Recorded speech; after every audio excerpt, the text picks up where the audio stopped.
Welcome to beyond rainbow. आज की video है फोर एलिमेंट्स सीरीज का द एयर एपिसोड 17। प्रिंसेस ने हल्की नाराजगी के साथ पूछा कि वो वेयो को खाना क्यों खिलाए। जवाब में वेयो ने बिना झिझक कहा कि वो बीमार है और उसे थोड़ी स्पेशल केयर की जरूरत है। कैथरीन ने याद दिलाया कि वेयो को कोई चोट नहीं लगी है, तो वो खुद खाना खा सकती है। लेकिन वेयो ने प्लेफुल अंदाज में कहा, तो फिर उसे विंड समझकर ही खिला दो।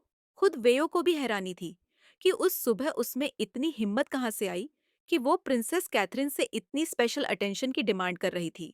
डांट सुनने के बावजूद उसके लिए वो पल वर्थ था, क्योंकि ब्लू आखिरकार मान गई और उसे खिलाने लगी। कैथरीन ने कामली कहा कि अब वो विंड और पटपा नहीं है, क्योंकि अब वो आइलैंड पर नहीं है। वेयो ने बच्चों जैसी मासूमियत से पूछा कि जब वो हॉस्पिटल से बाहर आ जाए तो क्या वो फिर से आइलैंड जा सकते हैं। कैथरीन का जवाब थोड़ा सख्त था।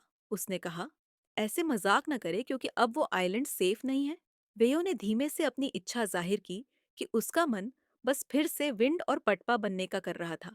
कैथरीन ने जवाब दिया कि उसे तो वो वक्त बिल्कुल याद नहीं आता, लेकिन वेयो ने मुस्कुराते हुए कहा कि उसे वो दिन बहुत प्यारे लगते हैं।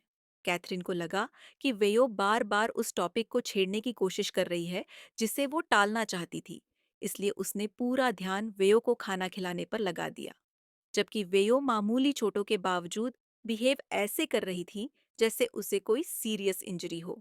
वेयो ने फिर से उस आइलैंड के दिनों को याद करते हुए कहा कि ब्लू को याद है जब वो बच्चों के साथ खेलते थे, लोकल एक्टिविटीज में हिस्सा लेते थे या तारे देखते थे। बात करते करते वेयो ने गरम पॉरेज की तरफ इशारा किया और कहा कि ब्लू खिलाने से पहले फूंक मारकर उसे ठंडा करे। कैथरीन ने थोड़ा चिढ़ते हुए कहा कि वो तो बस ऐसे ही खिला सकती है, अगर अच्छा नहीं लग रहा तो वेयो खुद ही खा ले।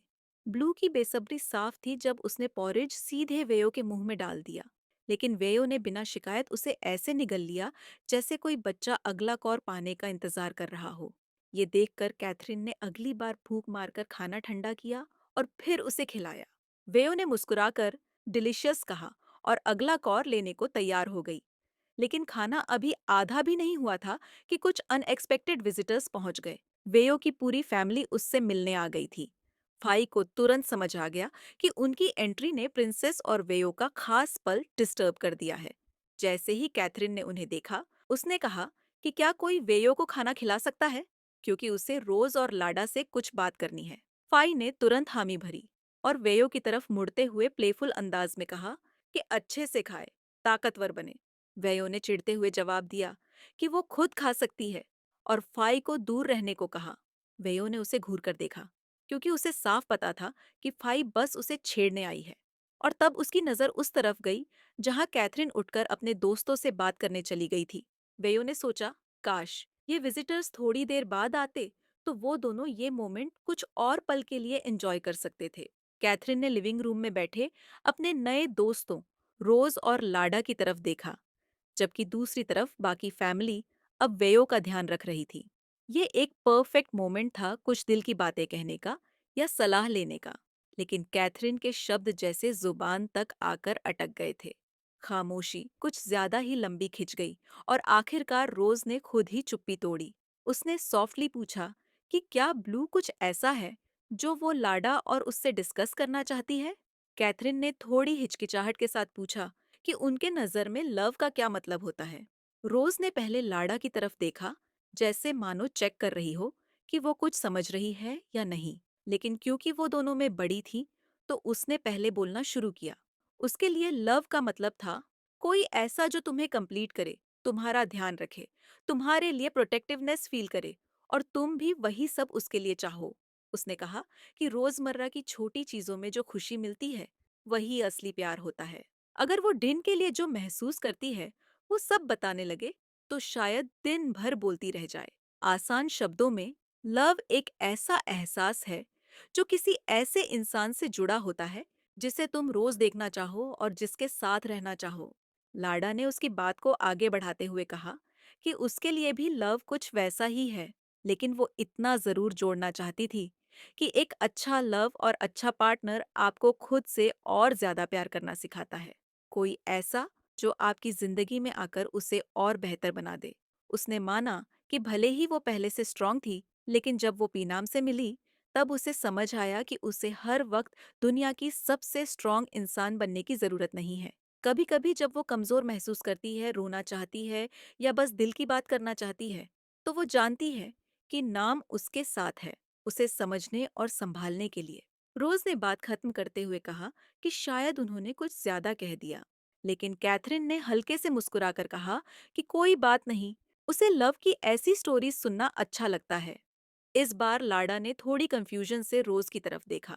लाडा के मन में क्यूरियोसिटी थी, खासकर ब्लू और वेयो को लेकर, लेकिन उसमें इतनी हिम्मत नहीं थी कि वो सीधे प्रिंसेस से उनके दिल और फीलिंग्स के बारे में कुछ पूछे।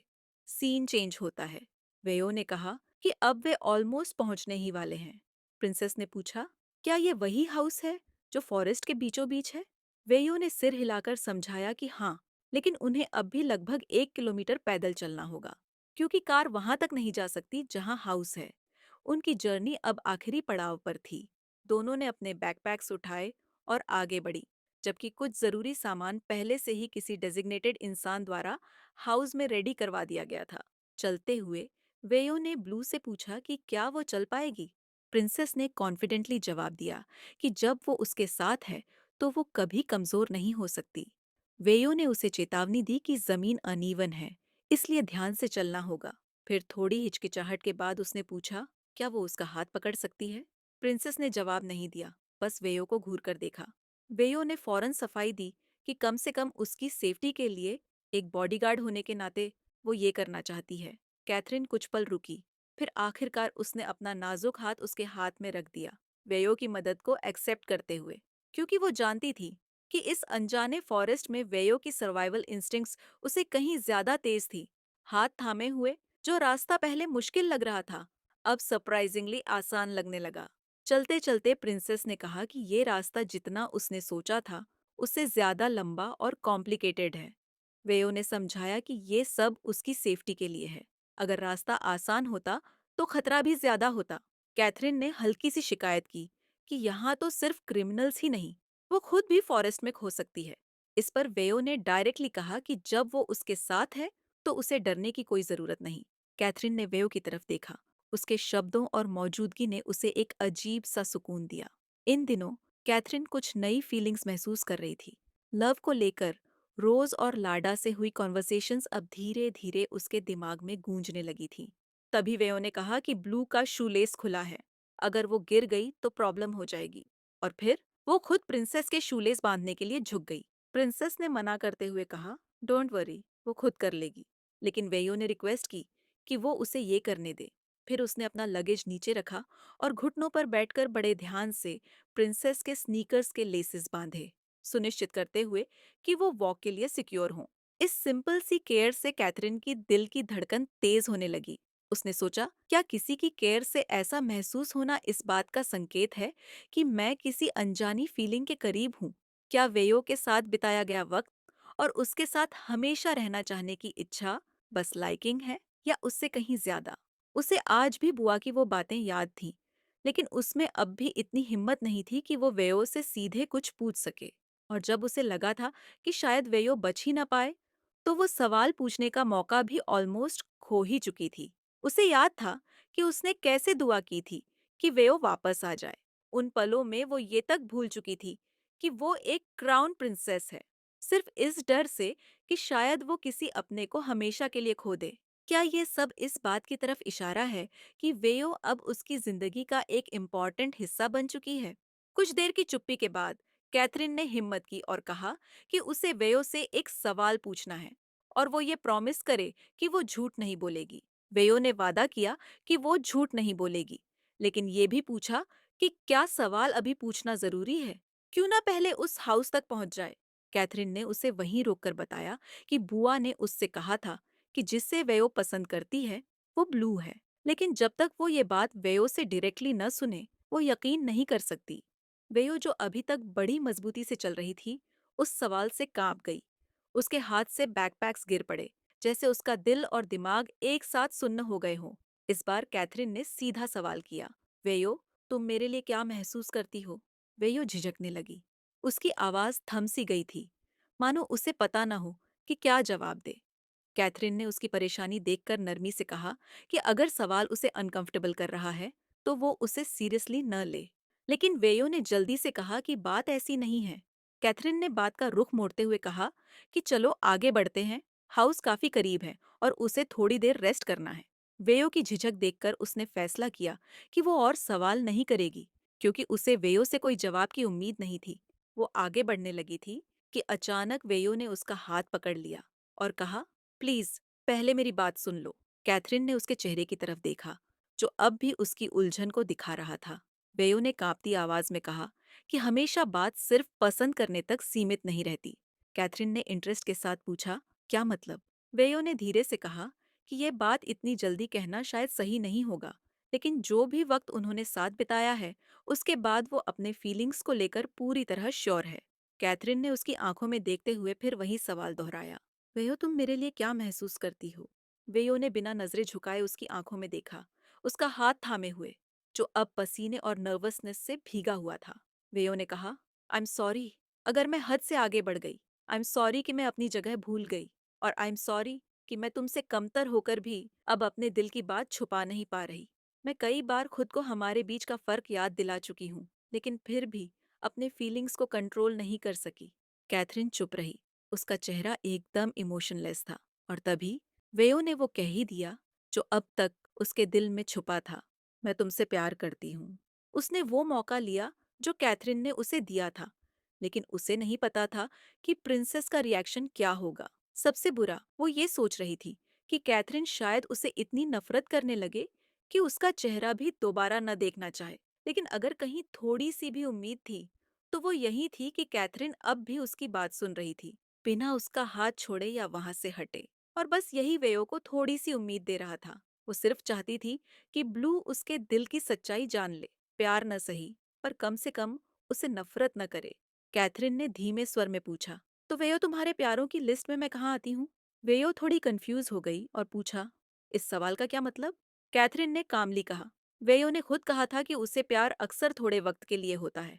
शायद जो वो आज उसके लिए महसूस कर रही है, वो बस टेम्पररी हो, जो बस उन हालातों की वजह से पैदा हुआ है जिनमें वे मिले। उसने आगे कहा कि वो चाहती है कि वेयो खुद सोचे, क्या ये वाकई प्यार है या सिर्फ एक फैसिनेशन?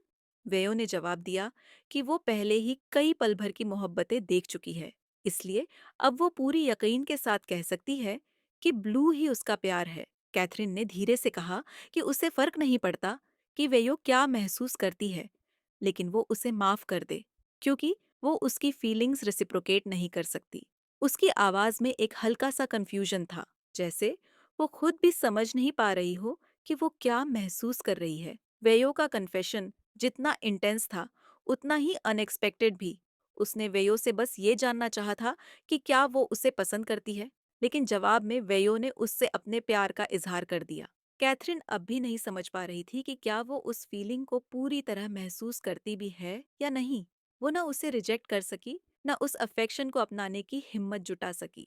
उसे वक्त चाहिए था लव और फैसिनेशन के बीच का फर्क समझने के लिए, और वो चाहती थी कि वेयो भी अपने दिल से ये सवाल दोबारा पूछे। वेयो ने आखिर में बस ये कहा कि उसके लिए इतना ही काफी है कि ब्लू उससे नफरत न करे और न उससे नाराज हो। उसने अपना दिल खोलकर रख दिया था और उसके लिए बस इतना ही काफी था। कैथरीन ने बात बदलते हुए कहा, तो चले अब यहाँ से। वेयो ने तुरंत कहा कि एक आखिरी बात कहना बाकी है।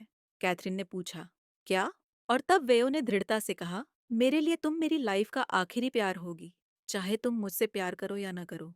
क्योंकि वेयो की जिंदगी अब तक एमलेस रही हो सकती है, लेकिन अब उसे वो लव मिल चुका था जिसकी उसे तलाश थी। और आगे चाहे जितनी भी मुश्किलें आए, अब वो उनके लिए तैयार थी, क्योंकि अब वेयो जानती थी कि उसकी जिंदगी का मकसद ब्लू की हिफाजत और उसकी केयर करना ही है।